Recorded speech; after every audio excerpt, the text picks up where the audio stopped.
내 힘으로 벗어날 수 없을 때, 내 힘으로 벗어날 수 없을 때라는 제목으로 하나님 말씀 증거하도록 하겠습니다. 6장부터 9장까지 사도행전을 보면은 초대교회에 많은 도전들이 있었습니다. 특별히 6장에는 내적 분열이 일어났습니다.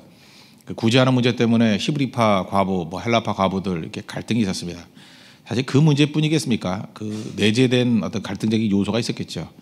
벌써 파벌이 있잖아요. 히브리파, 헬라파. 구제 문제 때문에 부딪힌 거지. 사실은 구제 문제 아니라 할지라도 이미 파벌이 있었다, 내분이 있었다. 이걸 우리에게 보여주고 있습니다. 6장 후반부부터 8장 초반, 7장 마지막까지 보면은 또 크나큰 핍박이 옵니다. 스데반 집사님이 순교당하는 얘기도 나오고 그렇습니다. 내후 외환이죠. 내적으로는 분열, 외적으로는 핍박, 큰 어려움 가운데 있었다는 것입니다. 그러다가 이제 9장 31절에 오면은 이제 이게 분위기가 바뀌어요. 어려움과 난관 가운데 있다가 다시 그렇게 치고 올라가는 거, 모멘텀이라고 그러죠. 방향이 바뀌면서 가속이 붙기 시작합니다. 터닝 포인트가 되는 내용이에요. 전체가 28장으로 되어 있는데 그 사도행전 28장 가운데 사실 내용상의 면으로 볼 때 이 전반부 후반부 바뀌는 거 바로 이 장면입니다. 9장 31절부터 완전히 바뀐다는 거예요. 그 핵심이 뭐냐? 성령의 임재예요. 우리 인생도 마찬가지입니다. 내 힘으로 변화시킬 수 없는 것들이 굉장히 많습니다. 내 힘으로 도저히 안 되는 것들이 있어요. 성령의 터치가 있으면 됩니다. 오늘도 우리 교회에 성령의 터치가 있기를 원합니다. 또 우리 가정에 성령의 터치가 있기를 원합니다. 그러면 다 변화가 된다는 것입니다.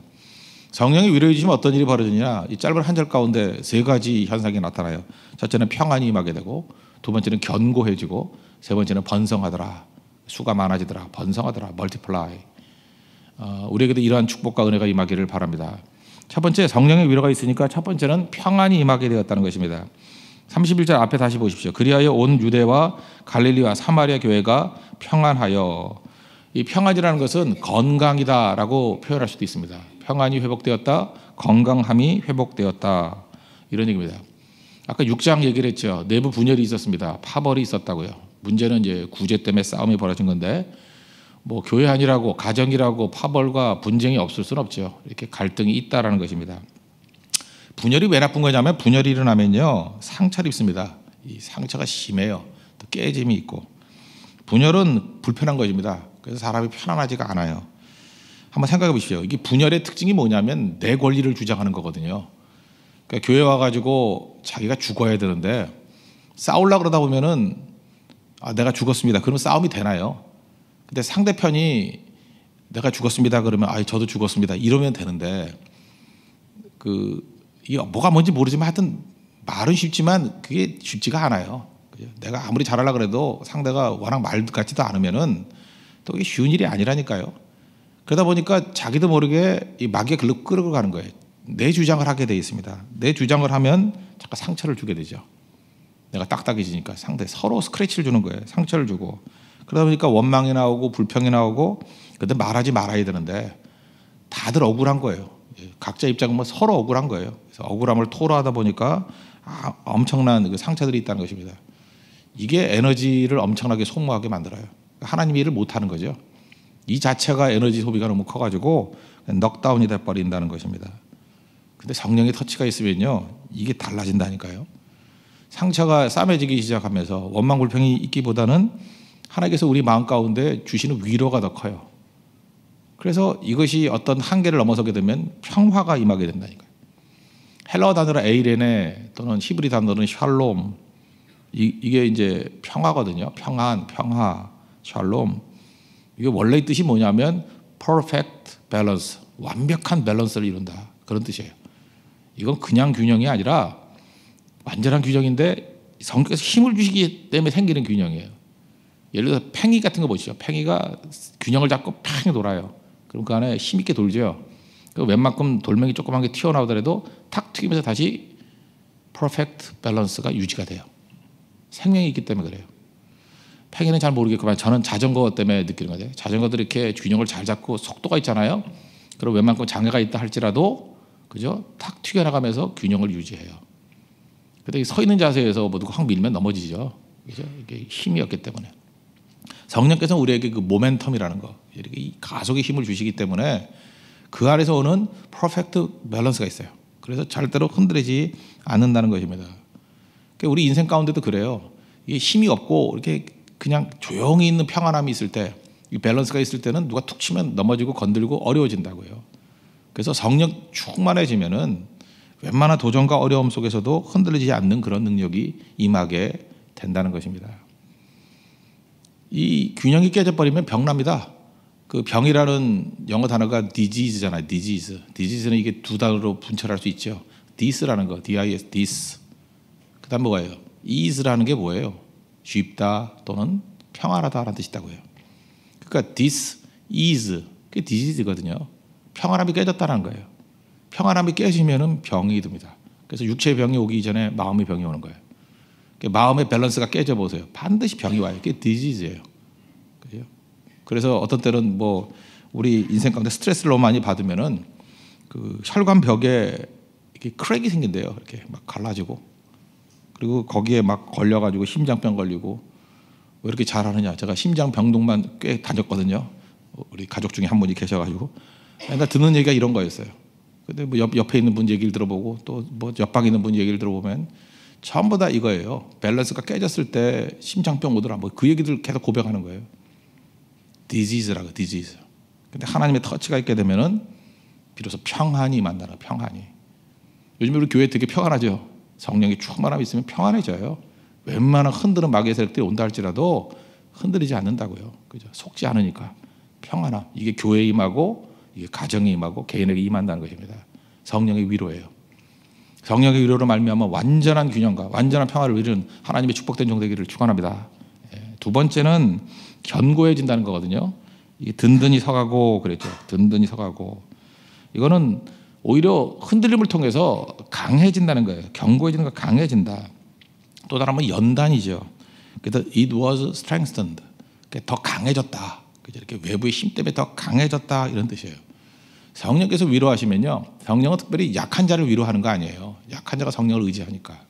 그러니까 약한 자를 위로해서 약한 자가 이게 마음의 힘만 얻고 이 샬롬만 얻었다에 그치는 게 아니라 힘을 얻고 이 외부와 이게 자기의 주어진 과제를 이루는 과정 속에서 연단받는. 연단이 뭐예요? 근육이 강해지는 거예요. 머슬이 생기는 거예요. 머슬이. 그래서 강해지는 겁니다. 지금도 여러분도 마찬가지입니다. 하나님께 맨날 위로만 구하면요, 이 샬롬에 머물러 있어요. 근데 연단 받으면 든든히 서가는 거. 그래서 일을 해야 됩니다. 지금도 그래요. 나는 예수님을 오래 믿는데 왜 이렇게 약한지 모르겠어요. 일을 하라니까 약하죠. 선교도 좀 가고요, 전도도 하고 이렇게 천적에서 부딪힘이 있으면은 견고해지는 거예요. 든든히 서가고. It was strengthened. 힘 있게 되는 일이 바로 여기에 있다는 것입니다.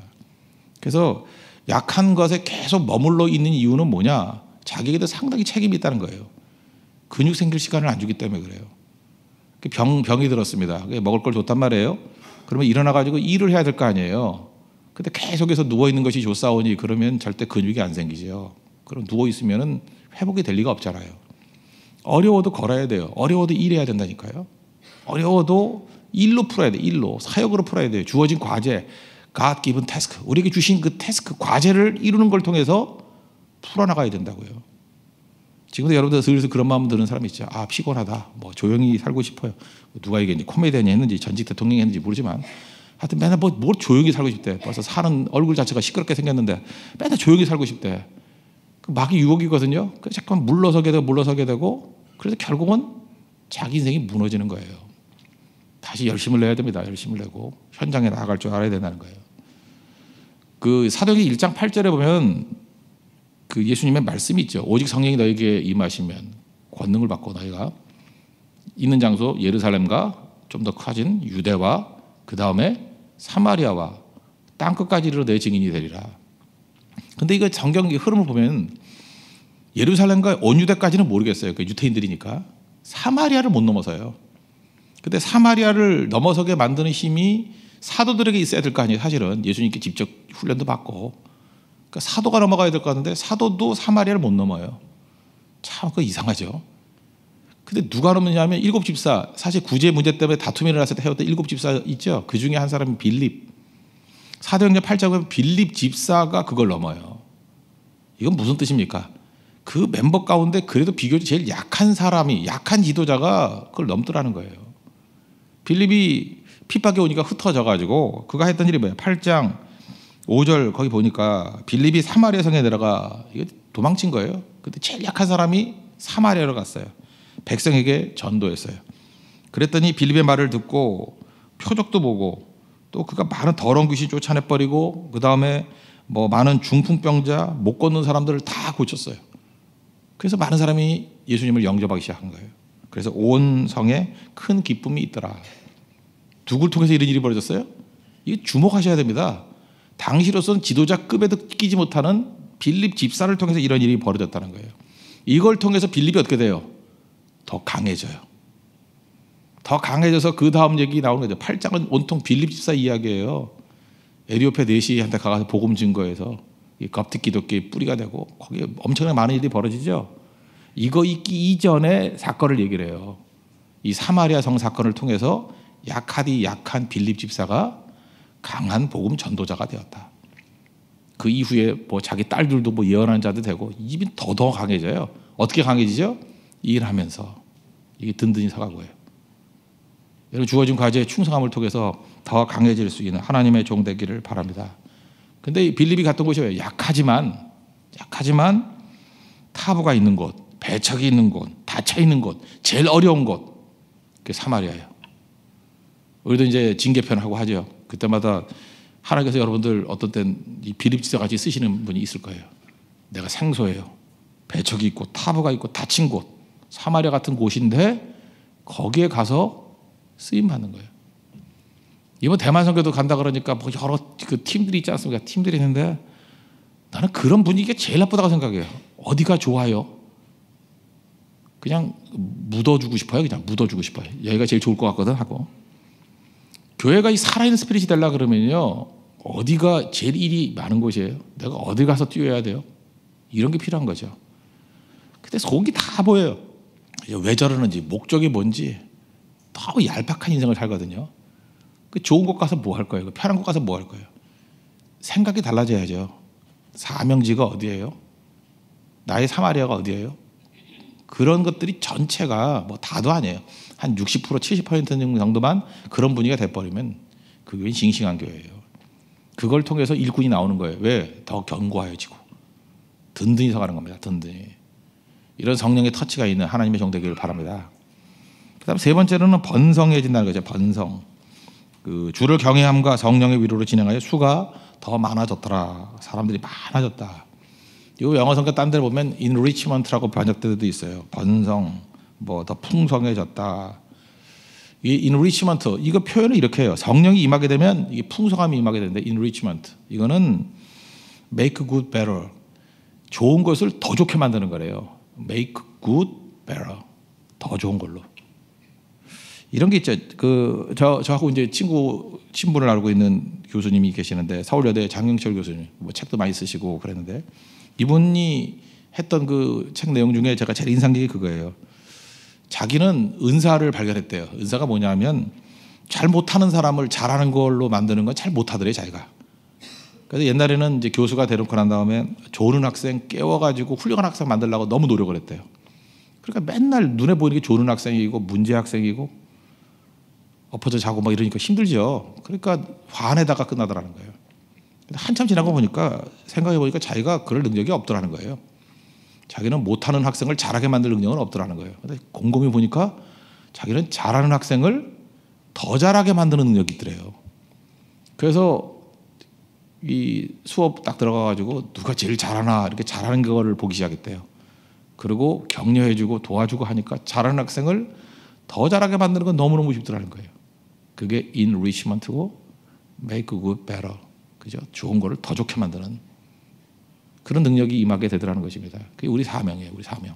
성령께서는요, 여러분의 뭐 약점을 물어 치유하시는 것도 있지만 여러분의 장점과 잘하는 것들 있잖아요. 그걸 은사라 그러잖아요. 은사를 더 풍성하게 만드셔요. enrichment. 교회도 마찬가지예요. 교회도 이것저것 다 하는 게 아니에요. 교회마다 그때마다 하나님 주신 그 주어진 과제가 있어요. 교회마다 주어진 과제. 성령의 위로가 있으면 그걸 더 잘해요. 그죠? 더 잘하게 되는 능력이 임하게 된다는 것입니다. 그러니까 어떤 일이 벌어져요? 막 수가 막 늘어나죠. 그래서 2장 41절 보니까 3,000명이 회개하고 4장 4절 보니까 5,000명이 회개하고 5장 14절 보니까 믿고 주께로 나오는 자가 더 많으니 남녀의 큰 무리더라. 큰 무리가 돼버리고 6장 7절 보니까 예루살렘에 있는 수가 더 심히 많아지고 이제는 심지어 허다한 제사장의 무리도 이도에 복종했대요. 어마어마한 일들이 벌어지죠. 이게 무슨 일이에요? 성령께서 하시는 게 뭐예요? 잘하는 거를 더 잘하게 만드니까 큰 부흥이 일어나게 되더라는 것입니다. 그래서 성령은 배가시키는 영이고 성령은 번성형이고 성령은 축복형이에요.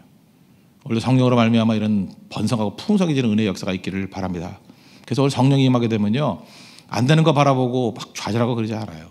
여러분들 보면 마귀가 임하게 되면 내 약점을 보고 자꾸 묵상을 해. 난 나이가 많은데 뭐 나는 집안이 안 좋은데 뭐 돈이 없는데 맨날 이런 거 묵상한다고 변화되지도 않는데, 근데 어느 순간인가 나는 내 안에 성령이 계시고 나는 이게 밝음이 있고 나는 여유가 있고 뭐 이런 거 있잖아요. 나는 끈기가 있고 우리 집안이 뭐 역대로 이런 그 잡초 집안이었기 때문에 우리 뭐 웬만해서 병도 안 나고, 그 조선시대 왕 가운데 제일 안 좋은 집안에서 태어난 어머니가 무술이 출신이었던 왕이 영조잖아요. 영조가 맨날 그랬대잖아요. 우리 어머니가 무술이었기 때문에 나는 건강하다. 그래서 최고로 장수한 왕이 됐어요. 그 양가가 다 평안하면 일찍 돌아가셔요. 고혈압으로 다 돌아가셨다고. 그러니까 좋은 거 본 거 아니에요. 얼마나 강해요. 하나님께서 그런 시각을 주신다는 것입니다. 그래서 풍성해지는 거예요.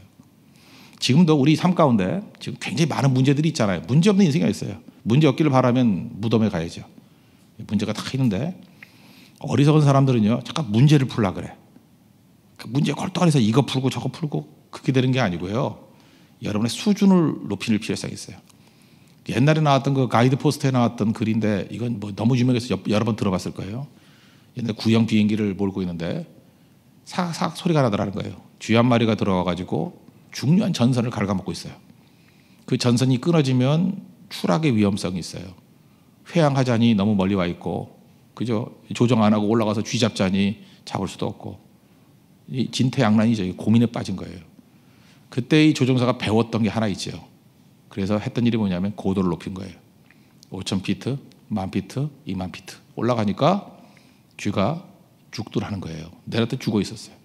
쥐는 설치 동물이죠. 설치 동물이라는 게 뭐예요? 두더지하고 비슷해가지고 맨날 땅 파고 밑으로 들어가는 거 아니에요. 그래서 쥐의 기압은 땅 속에 있을 때가 제일 평안하면 샬롬을 느낀대요. 그러니까 쥐가 높은 데 가면 터지는 거예요, 머리가. 그죠? 꼭 우주에 와 있는, 달나라 와 있는 느낌이죠. 죽는다는 거예요. 여러분, 우리 삶 가운데 위협하는, 우리 인생을 갉아먹는 쥐들이 있어요. 이게 두려움이고, 이게 염려고, 이게 불안이고, 이게 근심이에요. 두려움은 두려움 잡으려고 쥐 잡듯이 두려움 잡고, 근심 잡으려고 하듯이 근심 잡고 못 잡아요. 왜냐하면 쥐도 나름대로 인생이기 때문에 도망치려고 그러고, 잡히려고 그러나요? 노는 곳이 다르면 죽어요. 그 모든 것들을 하나하나 처리하려고 그러지 말고 그냥 저 높은 곳을 향해서 올라가십시오. 그죠? 주님과 함께 예배드리고 그냥 헌신하고 선교하고. 그래서 많은 근심 가지고 있던 사람들, 지금도 먹고 살 문제 갖고 막 눌려있던 사람들이 선교 한번 갔다 와서 보니까 쥐가 다 죽어 있어. 문제가 다 해결돼 있어. 근데 우리는 처음 막 금붕어머리를 갖고 있어요. 또 6개월 지나면 또 잊어버려. 그래서 똑같은 고민을 또 해. 그래서 내가 일기 좀 쓰라고, 일기. 6개월 전에 했던 얘기 똑같이 하고 있는 거 아냐고, 다시 보라고. 근데 그걸 볼 용기도 없어요. 그러니까 계속 반복이야. 그러니까 어리석은 거죠. 항상 주 앞에서 저 높은 곳을 향하여 올라가고 주님과 함께 동행하면 이런 것들은 신경 안 써도 다 끝나는 거예요.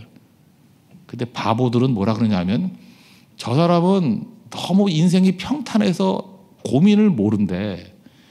인생은 다 똑같아요. 고민 거의 비슷해. 수준이 닥쳐오는 난관과 어려움 다 비슷해요.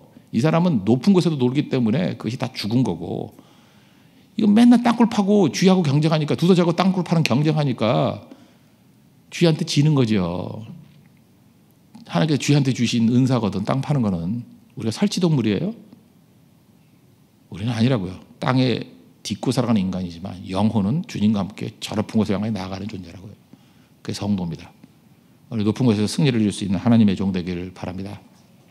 성령의 위로로 평화가 임하고, 성령의 인도로 위로로 말미암아 더 견고해지고, 성령의 인도로 말미암아 번성해지는 축복을 구하는 하나님 종 되기를 축원합니다. 기도하겠습니다. 이런 은혜 달라고 다시 한번 간구하도록 하겠습니다.